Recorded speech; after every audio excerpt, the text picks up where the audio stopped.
ఇప్పుడు మనం ప్రత్యక్ష మరియు పరోక్ష వాక్యాలకు సంబంధించి ప్రత్యక్షానుకృతి పరోక్షానుకృతి వాక్యాలకు సంబంధించి అంశాలను మనం తెలుసుకుందాం.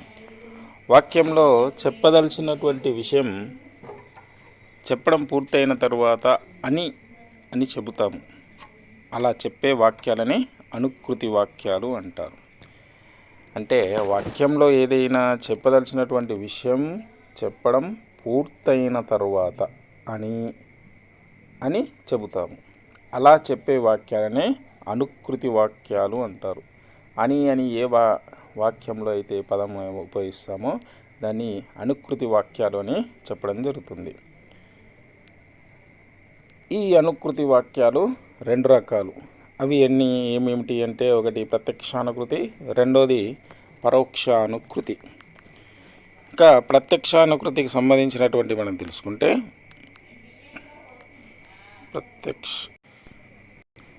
ప్రత్యక్షానుకృతి వాక్యాలకు సంబంధించి మనం తెలుసుకుంటాం. తాను కానీ ఎదుటి వ్యక్తి కానీ చెప్పిన విషయాన్ని ఉన్నది ఉన్నట్లుగా చెప్పుడం ప్రత్యక్షానుకృతి వాక్యం అంటారు. తాను అంటే ఏదైనా ఒక వ్యక్తి లేదా ఎదుటి వ్యక్తి కానీ చెప్పిన విషయాన్ని ఉన్నది ఉన్నట్లుగా చెప్పుటను ప్రత్యక్షానుకృతి అంటారు. అంటే ప్రత్యక్షంగా అతనే వారే చెప్పడాన్ని ఆ వాక్యం ఏమంటారు అంటే ప్రత్యక్షానుకృతి వాక్యం అంటారు. నేరుగా చెప్పదలుచుకున్న అంశాలను ఉదాహరణ చిహ్నాలు ఉంచి చెప్పినప్పుడే వారే ప్రత్యక్షంగా చెప్పినట్లుగా ఉంటుంది. ఆ విధంగా చెప్పడాన్నే మనం ప్రత్యక్ష కథనమని అంటాము. ఇది అంటే అతను కానీ లేకపోతే ఇంకా ఎదుటి వ్యక్తి కానీ చెప్పినటువంటి విషయం ఉన్నది ఉన్నట్లుగా చెప్తే దాన్ని ప్రత్యక్షానుకృతి వాక్యమని చెప్తాము. దీనికి సంబంధించినటువంటి తీసుకుంటే ఇక ప్రత్యక్షానుకృతి వాక్యాలు ఎక్కువగా ఎట్లా ఉంటాయంటే ఉత్తమ పురుష కథనంలో ఉంటాయి. ఏ కథనంలో? ఉత్తమ పురుష కథనంలో ఉంటాయి. నేను, మేము వంటి ఉత్తమ పురుష సర్వనామాలు కనిపిస్తాయి దీంట్లో. ఇప్పుడు నేను రాన్రా తమ్ముడు, అక్క ఆ చెరువు చూడు, పిల్లలు రేపు బీజాపూర్ జాతరకు వెళ్తున్నారు. ఇవన్నీ ప్రత్యక్షానుకృతి వాక్యాలు. ఉత్తమ పురుషకు సంబంధించినటువంటి నేను అనేటువంటి పదాన్ని సంబంధించి ఉపయోగించరు కాబట్టి ఈ విధంగా ప్రత్యక్షానుకృతి వాక్యాలు ఉంటాయి. ఇంకా నన్ను ఉపన్యాస రంగము వద్దకు తీసుకొని పోయిరి. ఇది ప్రత్యక్షానుకృతి వాక్యమే. నేనిట్లు ఉపన్యసించి తిని, ఇది ప్రత్యక్షానుకృతే. నాయనలారా, నేను సభా కార్యక్రమం అంతయు చెడగొట్టి తిని, ఇది ప్రత్యక్షానుకృతే. నన్ను మీరు క్షమించవలయును, ఇది ప్రత్యక్షమైనటువంటి వాక్యమే. నేనొక్కడినే అదృష్టవంతుడినా అన్నాడు జంగాల శాస్త్రి, ఇది ప్రత్యక్షానుకృతే. నేను రాను అని నరేష్ రఘుతో అన్నాడు, మేము వస్తాం సార్ అనేటువంటిది. ఇవన్నీ కూడా ప్రత్యక్షానుకృతికి సంబంధించినటువంటి అంశాలు. ఇక పరోక్షానుకృతికి సంబంధించినటువంటి అంశాలను తెలుసుకుందాం మనం. ఇతరులు చెప్పిన లేదా తాను చెప్పిన విషయంలోని అభిప్రాయాన్ని మాత్రమే చెబితే అది పరోక్షానుకృతి అవుతుంది. అంటే ఇతరులు చెప్పినటువంటి, వేరే వాళ్ళు చెప్పినటువంటి లేదా తాను చెప్పిన విషయంలోని అభిప్రాయాన్ని మాత్రమే చెబితే అది పరోక్షానుకృతి అవుతుంది. ఇక ఇది ఉత్తమ పురుషలో కాకుండా విషయాన్ని ఇంకొకరు చెబుతున్నట్లుగా వాక్యం ఉంటే అది పరోక్షానుకృతి. అంటే వాక్యము ఇంకొక విధంగా ఇంకొకరు చెబుతున్నట్లు ఉంటే దాన్ని అప్పుడు అది పరోక్షానుకృతి వాక్యం అవుతుంది.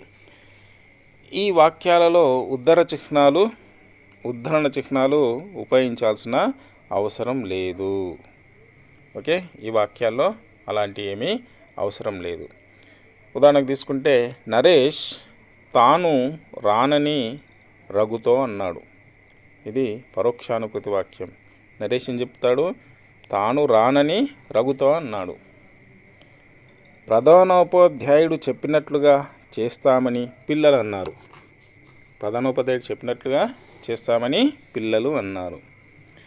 తనను క్షమించమని రాజు తన మిత్రుడితో అన్నాడు. ఇవన్నీ కూడా పరోక్షానుకృతి వాక్యాలకు సంబంధించినటువంటి అంశాలు. ఇవి పరోక్షానుకృతి.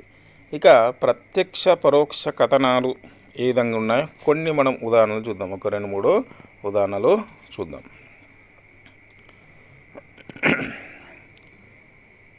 నేను నా దేశాన్ని ప్రేమిస్తున్నాను అన్నాడు శ్రీనివాస్. ఎవరన్నారు? శ్రీనివాస్ అన్నాడు. ఇది ప్రత్యక్ష వాక్యం కింద తీసుకుంటే తాను తన దేశాన్ని ప్రేమిస్తున్నానని శ్రీనివాస్ అన్నాడు. ఇదే వాక్యము పరోక్ష వాక్యము. ఇక్కడ ఏం జరిగింది? ఇక్కడ నేను నా దేశాన్ని ప్రేమిస్తున్నాను అన్నాడు శ్రీనివాస్. కానీ ఇది పరోక్ష వాక్యం కింద తాను తన దేశాన్ని ప్రేమిస్తున్నానని శ్రీనివాస్ అన్నాడు. ఆ విధంగా పరోక్ష వాక్యాన్ని మనం ప్రశ్న ఇలాగే ఈ అంశాల నుంచి ప్రశ్న రావడం జరుగుతుంది. ప్రశ్న ఇలాగే ఉంటే ఇది ప్రశ్న అనుకుంటే కనుక ఇది ప్రశ్న అనుకుంటే జవాబు సరైనటువంటిది ఇది అని అర్థం. ప్రత్యక్ష వాక్యం అంటే పరోక్ష వాక్యం, పరోక్ష వాక్యం అంటే ప్రత్యక్ష వాక్యాన్ని మనం గుర్తించాల్సి ఉంటుంది. తర్వాత మా అన్నయ్య ముస్తఫా కమల్కి స్టేషన్ రోడ్లో ఒక కిరాణా దుకాణం ఉండేది అన్నారు కలాం. ఇది ప్రత్యక్ష వాక్యము.